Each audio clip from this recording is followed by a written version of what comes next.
Hey, Freedom Builders. Welcome back to another uh, coaching session. We are super stoked to answer your questions. As you know, we are now doing these at a weekly cadence so we can get more questions answered.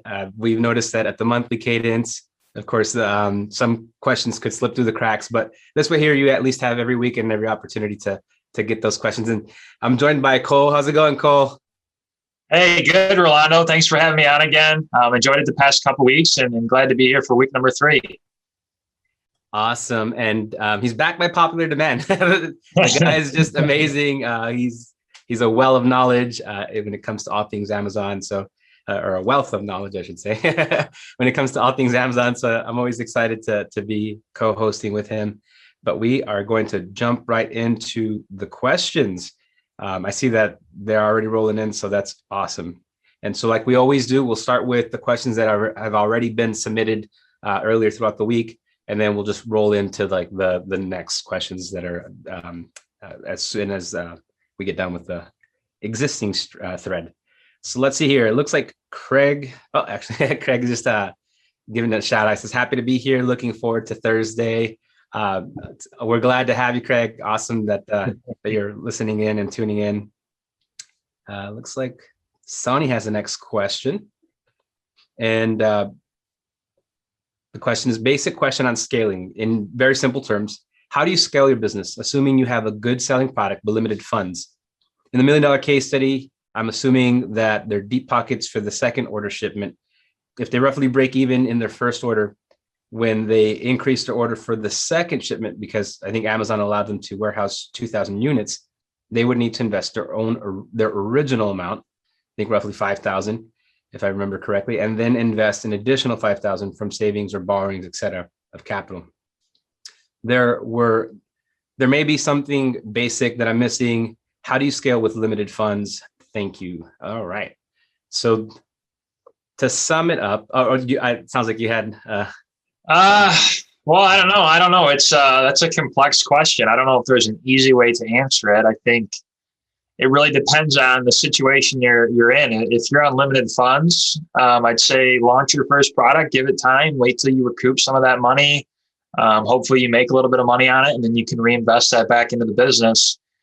But I think generally from this style business, you have to be okay with knowing that you're probably not going to take any money out of it early on. It's going to be a process of continuing to contribute that money back into the business if you really want to scale it. I think that's the big thing to keep in mind, that it's not going to be a get rich quick scheme. You got to take the money you're making and reinvest it so you can continue to grow your business. So I would just say, yeah, go ahead, launch your first product, get some proof of concept. If you make money, you can invest it back into a second product, but just know that it's going to take some time. Yeah, and on that note, also, it's very critical that your first product, because it's going to be a learning curve. There's so much to learn along the way, that you do follow the steps that we talk about in different modules of like product research. You don't want a product that's overly priced in terms of being able to get it. I know that we want to launch like our first product to be like this $1 million product. More than likely, your first product is just going to help you to kind of pave the way and figure out. And what I also recommend is doing what we call like a micro launch, which you don't have as many units. If you can arrange with your supplier to send you a smaller batch versus a minimum order quantity of 1,000. And so through this pandemic, with the restrictions that Amazon had placed of the 200 unit limit, I think suppliers have gotten accustomed to smaller batches versus the minimum order quantity of 1,000. So do a micro launch of the product and see how that goes. You probably will run out of stock fairly quickly if it's a hit, but that's nothing to be alarmed by. At least now you've tested the concept, you got the proof of concept, and now all the all the inner workings of how Amazon works, and now you can order your next batch like a full order quantity. So those are some ways of definitely mitigating the cost up front. Is don't go all in on your first product. Make sure that the price point is reasonable and within your budget of what it costs to manufacture.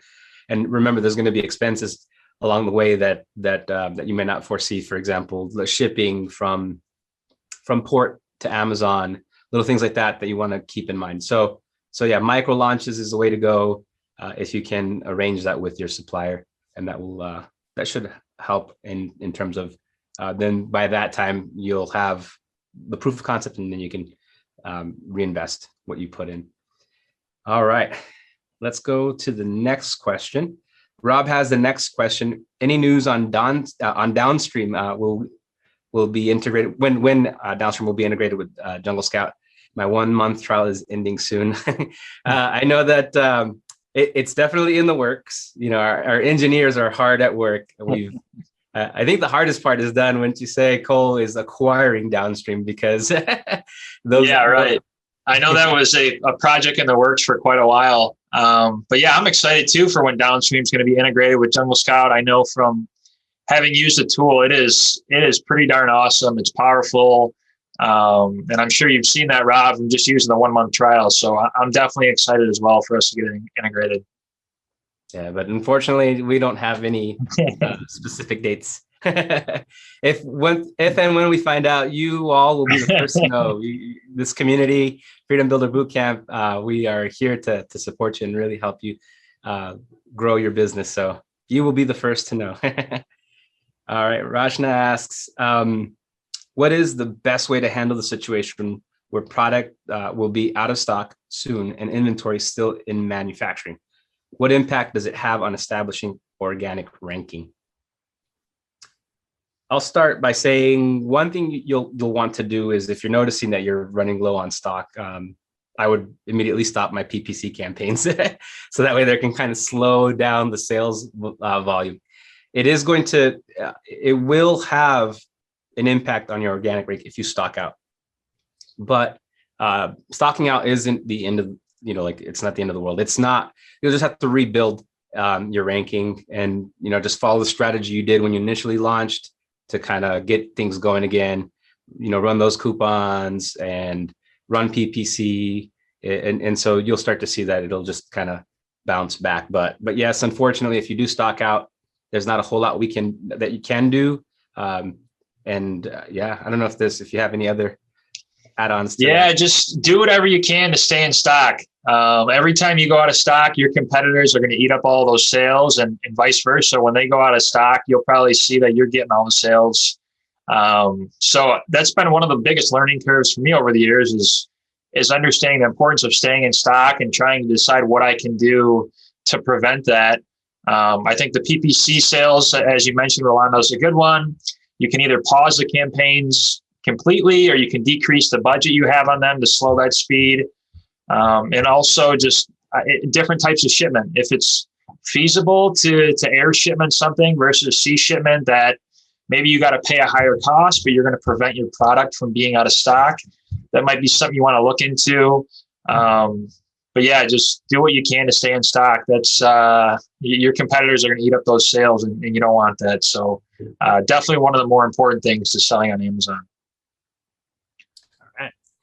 Rashna has the next question. What is the best slow and steady approach to PPC if we have limited funds? I would say it all really comes down to your budget. And so you always want to be running an automatic campaign. It's a research type of campaign that will help you to discover new keywords that you'll eventually want to incorporate in your listing, as well as target like through an exact match campaign. But what I always say is sometimes, and everybody has there's no one right way to do PPC. There is a wrong way, but there's no one right way. There's many ways to approach PPC. And one thing that you could do to also reduce the cost is just use ad groups rather than splitting out the match types into different campaigns. So in other words, some people are in the school of thought of, I'm going to create an automatic campaign, which with like a budget of $20. And then I'm going to create another campaign that's going to be a broad match campaign and with a budget of $20. And I'm going to create another campaign. So what's happening is, of course, each one of those has its own budget. So what you could do is you could group your broad phrase and exact match campaign into one campaign, and it'll split that budget. So that's definitely one approach to minimize how much you're spending. Is it the most effective way? Like I said, there's no right, no one way, but yeah, that's probably a good way of savings. And then continuously optimizing your PPC campaigns is what brings down the cost and increases your sales. So a couple of tips there. I'm sure Cole has some as well.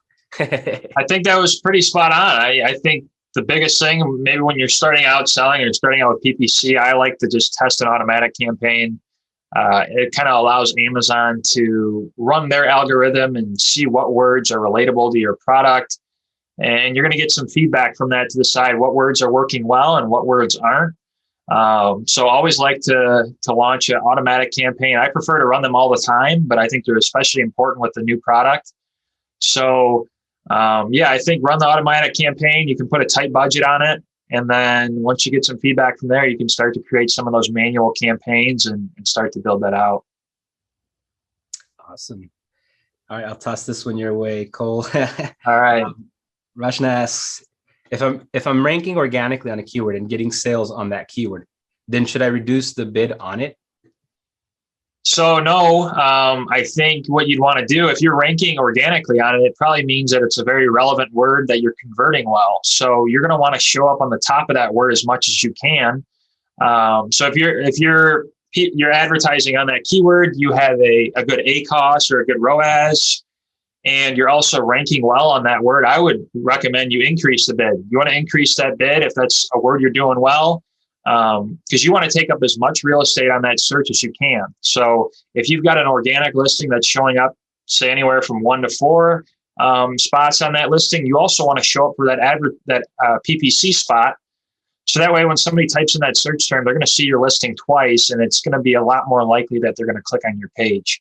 So typically the words that I rank well organically on are the words that I have the highest bids on as well, because you know that word is relevant and you're going to convert well on it. So look at the ACoS, see where it's at, but it's likely that that's going to be a word that you're going to want to increase the bid on.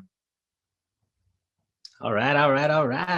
We got Rob next, it looks like. Do you suggest to create a new listing or a variant? The next product I'm launching has different features, but very similar to the main ASIN, which has over 500 plus reviews. What I would typically recommend is come at it from the perspective, because there's pros and cons to both, but you have to put yourself in the customer's shoes and ask yourself, what is the best experience overall for my customer?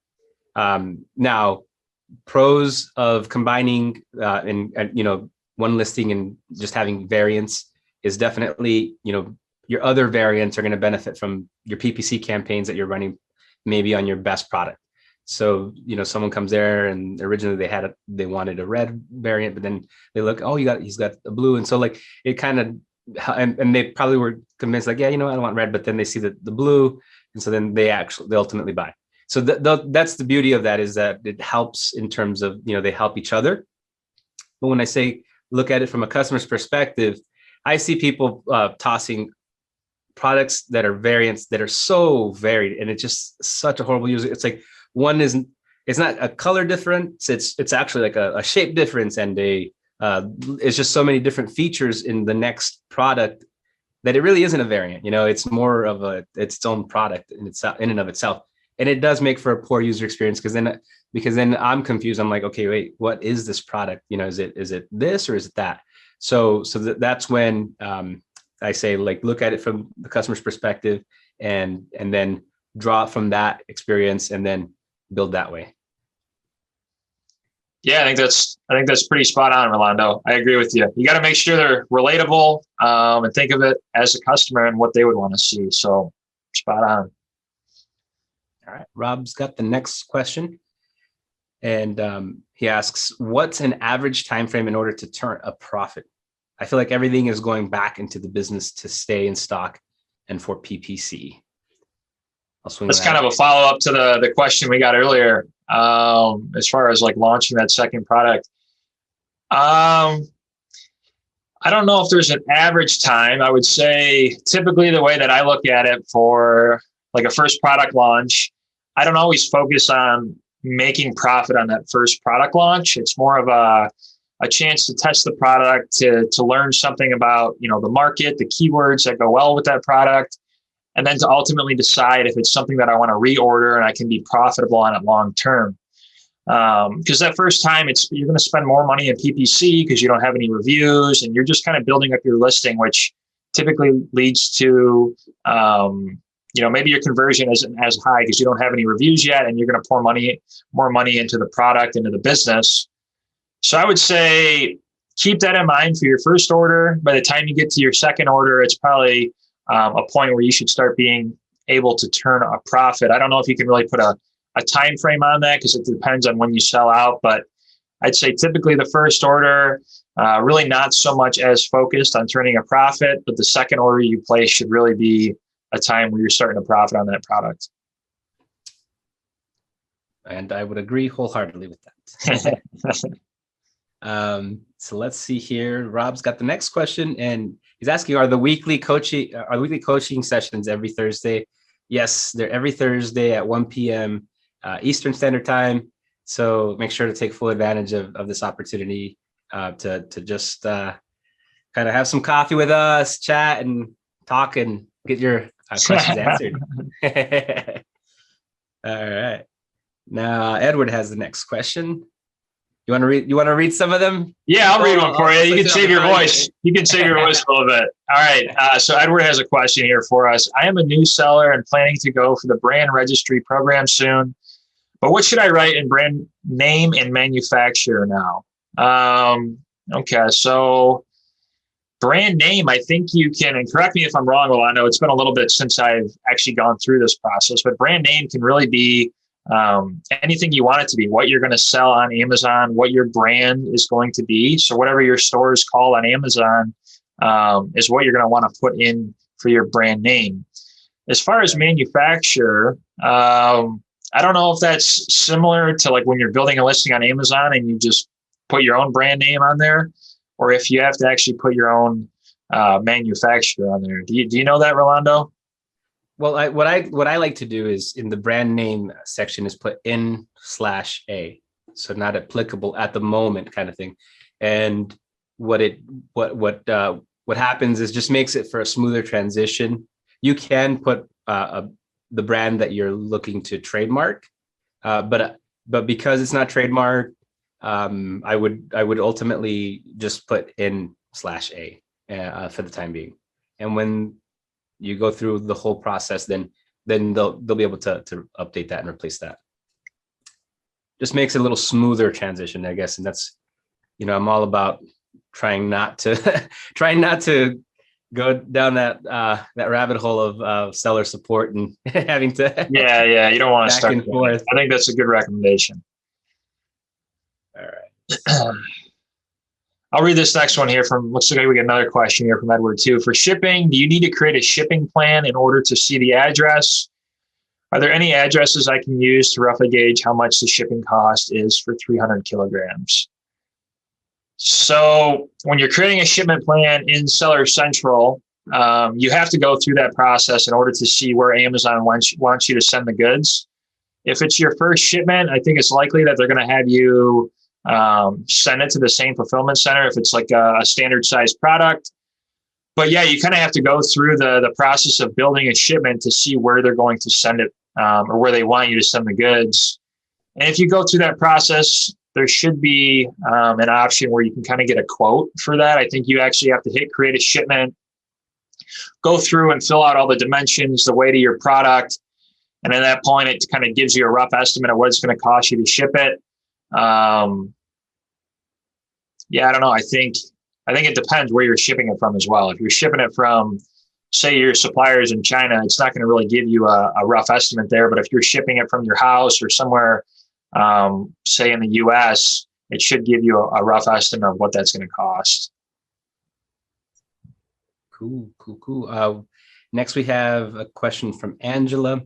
Are you able to recommend a company or freelancer to create video ads? If Lenny was available, I'd recommend him. He's excellent.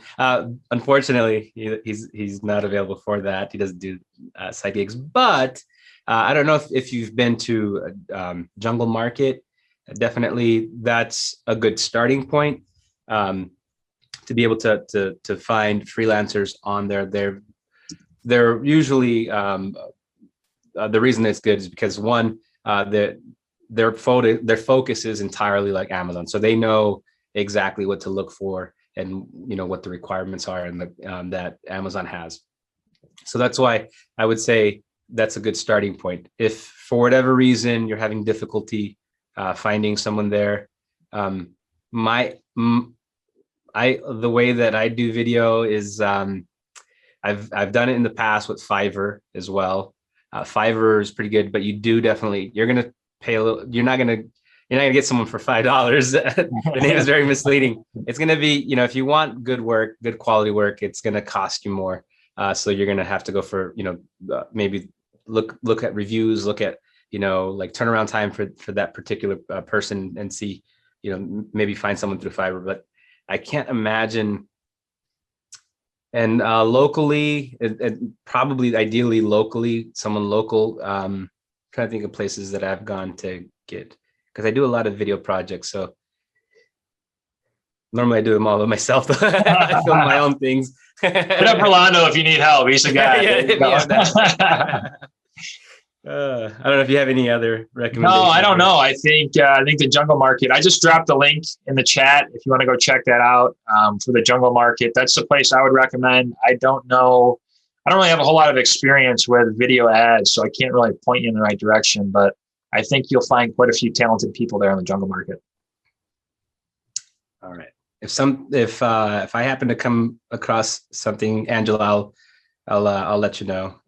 But as far as I know, Jungle Market, Fiverr, Upwork, those are places you want to kind of like put your feelers out everywhere and see who's the most responsive. Very similar to like what we do when we go and find a supplier. Is we put our feelers out. We kind of have a little template that we work with. We send it to everybody. Whoever responds and in a quick fashion and is professional, and they have like what they call a demo reel, and you can see their quality of their work. How the demo reel is so that's those would be my suggestions. Is definitely hit them up and hit up as many people as you can, find out rates, and get and then get the demo reel, and then I think you'll be able to narrow down who you want to work with.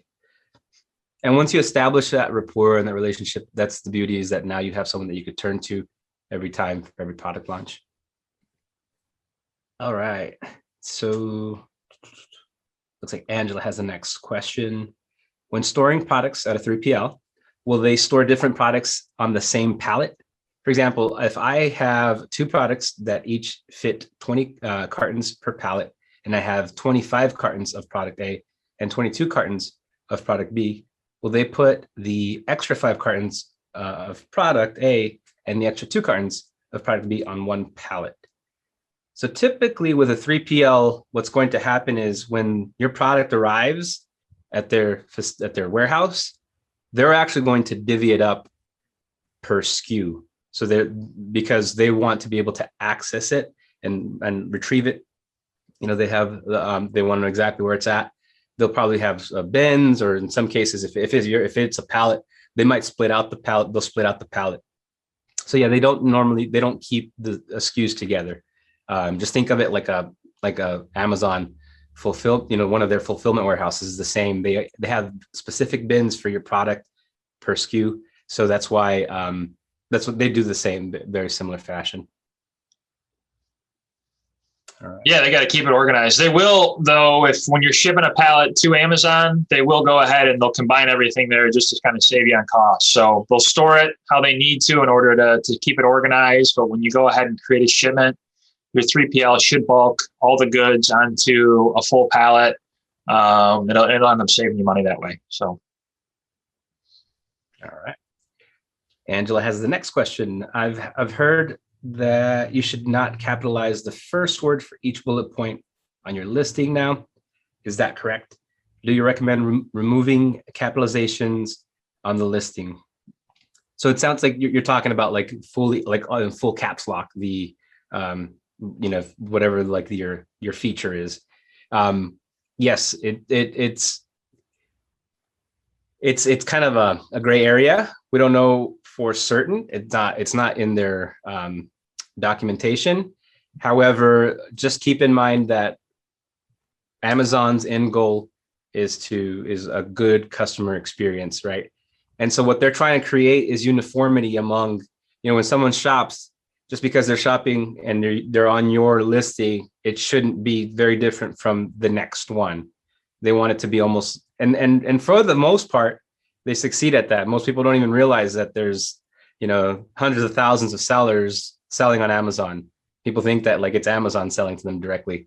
So that's why they try to keep that uniformity so that it's a good user experience. And so in that case, they do things like where, for example, one thing that I definitely know for a fact, because it's in their policy, that in your title you cannot use characters. Don't use like exclamation points, asterisks, or whatever, like stars, whatever. You cannot do that in the titles. So what I think of in this situation is just to kind of keep a little bit uniformity. I would not. I would remove all caps, all the capitalization. There's the possibility of using shadow banned, where it kind of suppresses your listing. Certain things that you do that are kind of outside of what they prefer. Yeah, I think I was listening to like a podcast or something a few months ago, and they mentioned that they've actually made some sort of statement regarding this. Amazon has. They just haven't really. I think they're slowly cracking down on it. I think they've done it in a few categories, but it seems like the majority of people still. Obviously, there's a lot of listings on Amazon that have those capital, like in the beginning of their bullet points. But after hearing that, and then also just knowing how Amazon is, yeah, just agreed with you. Not really worth the risk. You might get caught now, you might not, but eventually it's probably going to come back to bite you. So definitely play it safe. Play everything on Amazon safe. You don't want them coming for your listing or your account. All right. Rob has the next question. What's the best way to liquidate a product? I'll toss that one over to you, Cole. See if you have some suggestions there. The best way to liquidate a product. You got to try some sort of like price discount, some way that you can make it an attractive offer to the customer. So whether you're going to reduce the price or you're going to put a coupon on it, either way, I would test both of them, see what you have more success with. Also would recommend increasing your PPC budget, adding some additional keywords into your campaign just to try and get as much traffic as you can to your listing. I think between that and also running some sort of price discount, some sort of offer for the customer, that's going to be your best bet. If you're at a point where you just want to get some money back for it, do what you got to do. You're obviously not as focused as making a profit on it. So just cut the price and get some more traffic to your listing. Yeah, definitely. A fire sale never fails. Yeah, exactly. They tend to be an effective way. And you might not, you'll probably even just break even, or you could just because you reduce the price so dramatically, and you could still have a little bit of a profit, but not much. Ideally breaking even is golden in these types of situations. Otherwise, it would have to be a removal order through Amazon, and that's probably the cheapest way of getting rid of inventory. But yeah, start out by dropping the price, reducing the price, you probably stop running PPC, run PPC to them so that like they could start ranking again. Eventually you could pause the PPC because it'll just kind of they'll just be selling off pretty fast. So yeah, that would probably be the most effective way without incurring, having to have the product shipped back to you and then trying to sell them on eBay and all that craziness. It just becomes too much work. Yeah, just sell them on Amazon. It's the easiest way to go before you got to go that route. All right. Rob has the next question. How do we size up for Oh, sorry. How do we sign up? I'm gonna start needing glasses soon, I guess. How do we sign up for deals during Amazon Prime Day? Um, so maybe this is kind of what we were talking about yesterday. As far as those Prime badges, Yeah. I don't know exactly where you sign up for them. Somewhere within Seller Central, but yeah, I don't know. The one thing I would say is that if you want to run some sort of coupon like that or some sort of Prime deal, act on it now. Amazon typically puts in restrictions or timelines as far as when you need to have that submitted, and it's usually well in advance of the actual day, well in advance of Prime Day.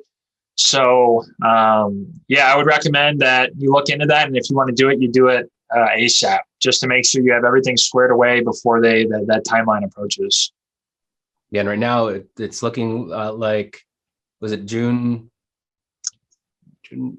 Yeah, we don't know what for certain, but there's the expectation that it's changing from last year, where it was, what was it last year, like in October, I think it was like yeah. later in the year. They're going to try to bring it back to, in the middle of the year, and that's the push now. So that's why anything, get your ducks in a row right now. If you're, get your inventory in, and we're even talking about getting your inventory in for forecasting for the future, because with the everything going up in cost, freight going up in cost, shipping costs going up, materials going up in cost, it may be in your best interest to really plan ahead and see what you could do to start planning for Prime Day and even the holiday season. So start making those plans. Yep.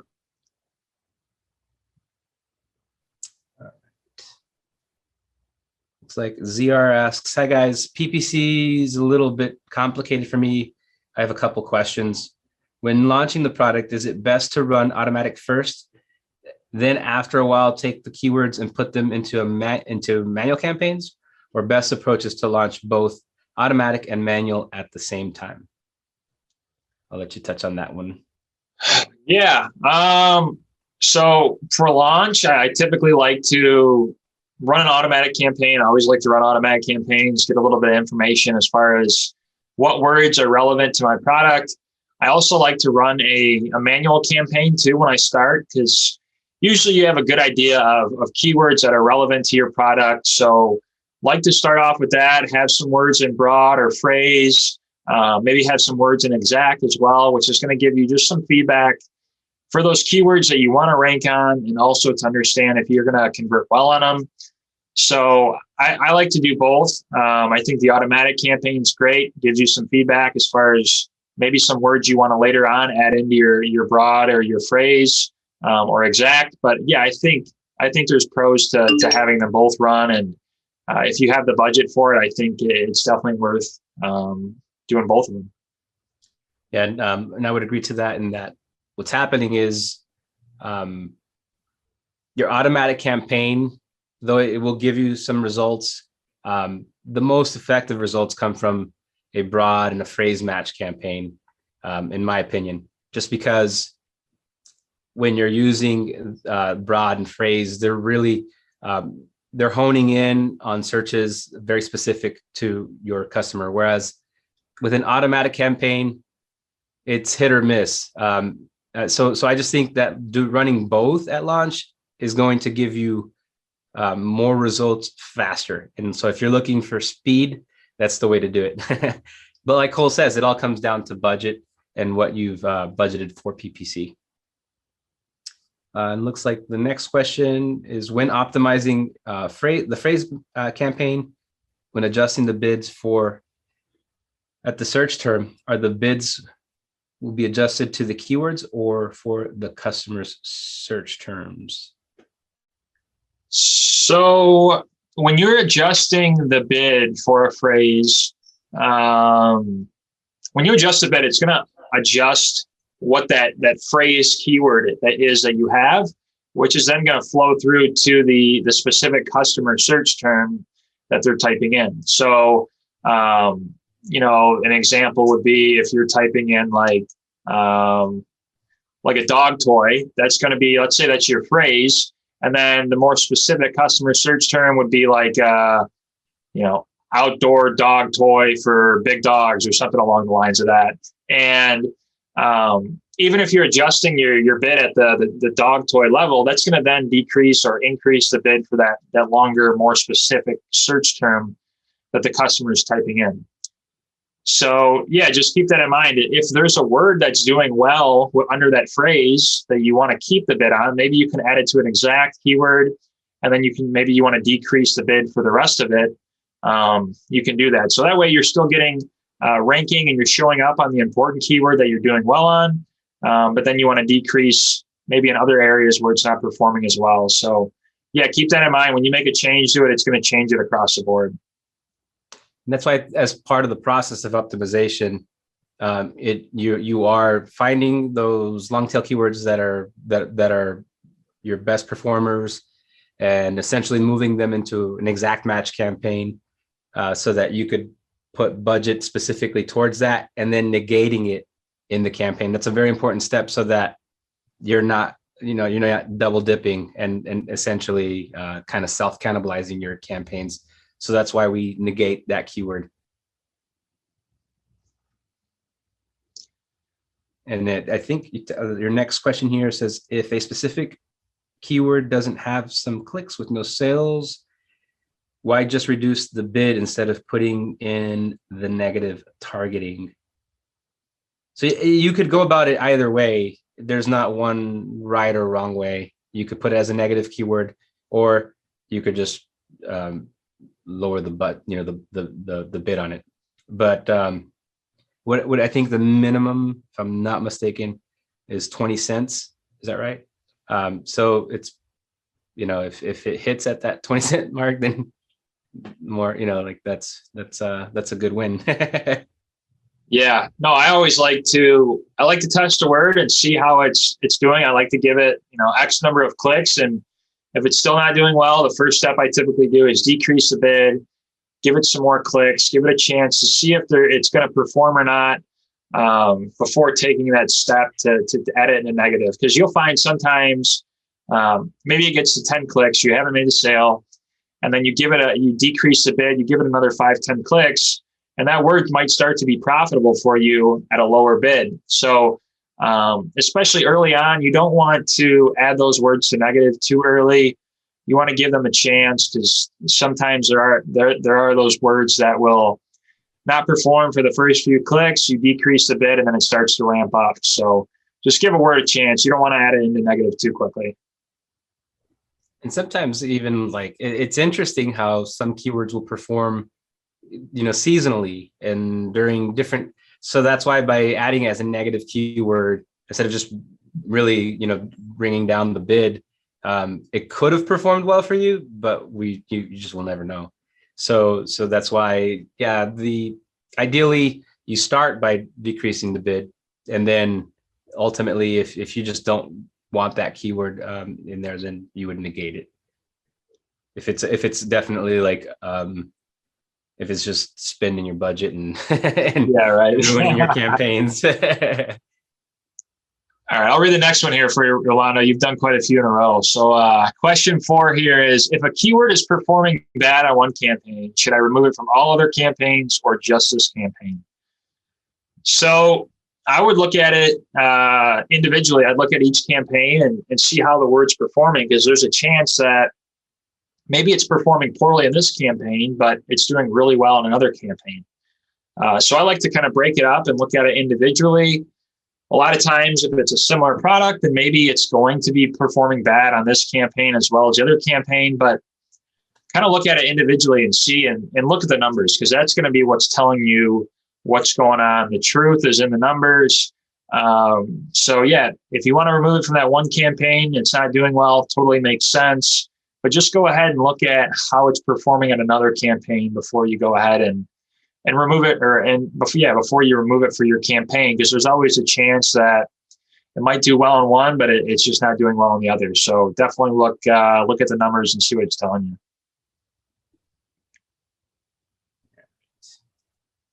It's that next question there. It looks like there's one more question.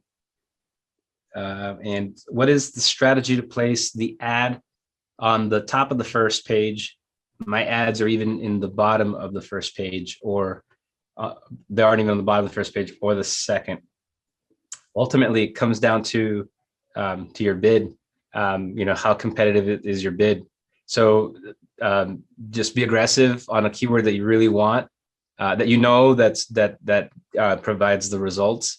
You could be a little more aggressive with that. I always tend to bid. There's that suggested bid range. I like to even go outside of that range on the top level for a keyword that I really, really am in love with. And that will, for that particular keyword, it will rank on page one. But also it really, keep in mind that, you want to make sure that your listing is optimized as well. That the keywords that you've put on your title, your bullet points and back-end search term are kind of like jiving and melding with the PPC campaigns that you're running. It's like, you can't have one without the other. So it's very important that if there's a keyword that you really want to target, make sure to put it in your listing. And if it doesn't fit in grammatically in your bullet points anywhere, then just put it as back-end search terms. And so that way there, you kind of like you've got that cohesion of your PPC campaigns with your listing as well. All right. Rob's got the next question. Can I please get my ASIN evaluated? As far as just let us know what exactly you're looking at in terms of valuing an ASIN. Are you saying? So you want a live review of his ASIN? Is that what he's asking for? Or I'm not too sure. Yeah, if you can clarify that, Rob, and I'll get back to you on that. All right, let's see here. Rob has the next question. Any good recommendations for Amazon FBA podcasts? Shout out to Laurent from E-commerce Mindset, has a good one. Yeah, I would definitely suggest. So if you guys recall, we had JungleCon next week. I mean, next week. We had JungleCon. We just came out of JungleCon last week, which there's definitely worth watching if you haven't done so. I'll drop the playlist in here so that you can go and watch. There's so much knowledge that was dropped from different speakers, and we picked the best of the best. So what I would say is start by going to their podcasts. They all have podcasts. More than likely, the vast majority of them have podcasts. To include, let me pull up that playlist real quick. Maybe I don't know if you have one off the top of your head that you might recommend, but I'm gonna pull up the playlist. I'm gonna drop it in here. And yeah, I don't know if I have really any off the top of my head that I can think of. I definitely think you should all check out JungleCon because the information you're going to find in there is going to probably blow away any podcast that you see. But all these people were extremely knowledgeable for Amazon, FBA, e-commerce in general. So yeah, take a look at the stuff that they've got on there. I know one of the speakers we had, Stephen Pope, has like a live Q&A every Friday, I think at noon. And I've sat in on a few of those, and they're very insightful. They cover a lot of like great topics, very advanced questions as well. So I think you can find that on his YouTube channel if you want to check that out. But yeah, I'm pretty sure all of them have some sort of, whether it's a podcast or a YouTube or channel, they're going to have a ton of content on there for you to check out. Yeah, let me so I'm dropping the list here. So yeah, any of the speakers that were there, I would encourage to subscribe to their podcast. Here is the playlist. All right, what's the next question here? Let's see, it looks like Dennis. Yep. It says, hey, Rolando and Cole. I noticed on the bootcamp there are some lessons and modules that I need to learn before placing my first order. For example, packaging, branding, shipping. Should I learn some more modules ahead before taking the next step? How far ahead should I keep learning and watching for the best strategy for a successful first product launch? To Dennis, what I would say to this, I mean, that's good that you're thinking ahead and you're wanting to know, what that module. You can jump around in Freedom Builder Bootcamp. Ideally, I like to go from beginning to end. That's, it is structured that way. But if there's like a topic that you want to jump into that you don't understand, you could definitely go to it. My problem is I don't like when people get into analysis paralysis. And I could see that happening where just trying to learn all the ins and outs of Amazon before even taking that first step can definitely slow progress. Life gets in the way. Different things start slowing you down. Whereas if you get the ball rolling, the momentum is there, and you're gonna find time in between, because there's a lot of dead space with Amazon selling. There's a lot while you're waiting for for your product to be manufactured and so on and so forth. There's a lot of dead space that you can fit in more lessons, more modules, and even fit in like JungleCon if you want some advanced content there. So that's why I say I would say keep going, keep moving forward. The most important and critical part is landing the supplier. So while you're doing this, just cast that wide net of trying to find. If you already did the product research, you've narrowed it down to the product that you want. Definitely lock in that supplier, and you can take a little time there in terms of how you want it customized. So yeah, definitely branding would come into play there. But to add to that, a lot of it really comes down to maybe if you can do this, if your budget allows for it, is just hire the people to do that part for you. So in other words, if you're looking for like a design on your box or whatever of your item, your logo, all this stuff, just hire someone to do that, because that's going to take up a lot of your time if you're trying to do this type of stuff for yourself. And same with product photography, just hire someone to do that. That way there you can move quickly and I guess keep that momentum going. That don't lose that momentum. I don't know if there's any words of wisdom that you might have. I just say you're going to learn more from actually doing it than you're going to learn from all of the training and everything that we have. I think it's definitely great to go through that training, use that as kind of a guideline that everything you're going to do. But there is no, learning or experience actually doing the thing. So just get started, take the lessons that you've learned there and start going through it on your own. There's going to be learning curves. There's going to be hiccups along the way, but really you're not going to learn any better than actually going through it yourself.